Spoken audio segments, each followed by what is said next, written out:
ကောင်မလေးဟာသူမရဲ့မိတ်ဆက်ပေးတဲ့သူကိုတွေ့လိုက်ရတဲ့အခါမှာတော့အော်လုံးလုံးဆုတ်သွားခဲ့ရပါတယ်။အကြောင်းကတော့ရှိမှရှိနေတဲ့အမျိုးသားဟာလွန်ခဲ့တဲ့ညကမှသူမနဲ့အတူရှိခဲ့တဲ့ချုံမောတဲ့အမျိုးသားဖြစ်နေလို့ပါပဲ။သူမဟာအရန်ကိုထိတ်လန့်သွားပြီးစပွဲအောက်ကိုအမြန်ဆုံးပုံးလိုက်ပြီးမဲ့မျိုးသားကတော့သူမကိုမြင်သွားခဲ့ပြီးသားပါ။သူကစပွဲအောက်ကိုငုံကြည့်ပြီးဖာရှာနေတာလဲကူညီပေးရမလားလို့မေးလိုက်တဲ့အခါမှာတော့သူမဟာရှက်ရှက်နဲ့ပဲပြန်ထလာခဲ့ရပါတယ်။သူမကအရှက်ထီတဲ့အနေနဲ့ရှင်းညံ့ထွက်သွားတော့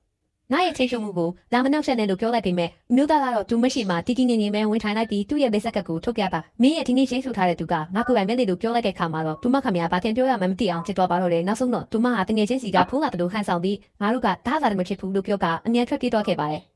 တကယ်တော့မင်းညာကသူမဟာတငယ်ချင်းနဲ့အတူဘာမှတောက်နေရင်တယောက်တည်းထိုင်နေတဲ့အဲ့ဒီအမျိုးသားကိုမြင်ပြီးတွန်းနှုတ်ဆက်ခဲ့တာပါမျိုးသားကလည်းမိသားစုရဲ့အိမ်အောင်ပြုဖို့ဖိအားပေးတာကိုစိတ်ညစ်နေခြင်းကိုသူမရဲ့ဖိတ်ခေါ်မှုကိုလက်ခံလိုက်ပြီးသူနှစ်ယောက်ဟာအမတ်တရရဲ့တညကိုအတူကုန်ဆုံးခဲ့ကြတာဖြစ်ပါတယ်နောက်ပိုင်းမှာသူမဟာတငယ်ချင်းနဲ့အတူဘာမှထပ်တွေ့ကြတော့အဲ့ဒီအမျိုးသားရောက်လာတာကိုမြင်တော့သူမနောက်ကိုတမင်လိုက်လာတယ်လို့ထင်ခဲ့ပေမဲ့တကယ်တမ်းမှာတော့အဲ့ဒီဘာကအမျိုးသားရဲ့ပိုင်ဆိုင်မှုဖြစ်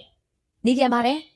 တငယ်ချင်းကသူ့နှစ်ယောက်ဘလို့တည်တာလဲလို့မေးတဲ့အခါမှာတော့သူမကရှက်ရှက်နဲ့ပဲဒီနေ့ blind day မှာမှစတည်တာပါလို့လိန်ပြောလိုက်ပြီးအမျိုးသားကလည်းချက်ချင်းကောင်းကြီးထောက်ခံပေးခဲ့ပါတယ်အားလုံးပျော်ပျော်ပါပါကစားနေတော့မှပဲသူမရဲ့ရီးစားဟောင်းကသူ့ရဲ့ချစ်သူအစ်စ်နဲ့အတူရောက်လာတာကြောင့်အခြေအနေတွေကစိတ်ကစရာဖြစ်သွားပြီးလူတွေတယောက်ပြီးတယောက်ဖတ်သွားကြပါတော့တယ်အားလုံးထွက်သွားတဲ့အခါမှာတော့အမျိုးသားကသူမပြီးမှဝင်ထိုင်ပြီးလက်သိပ်သေးခဲ့ပါတယ်သူမကဘာမှမဖြစ်ပါဘူးအားလုံးကကြ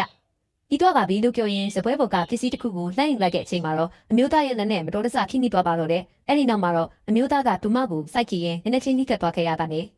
သူတို့နှစ်ယောက်ကြားမှာဘာတွေဆက်ဖြစ်မလဲဆိုတာကတော့တကယ်ကိုရင်ခုန်စရာပါပဲ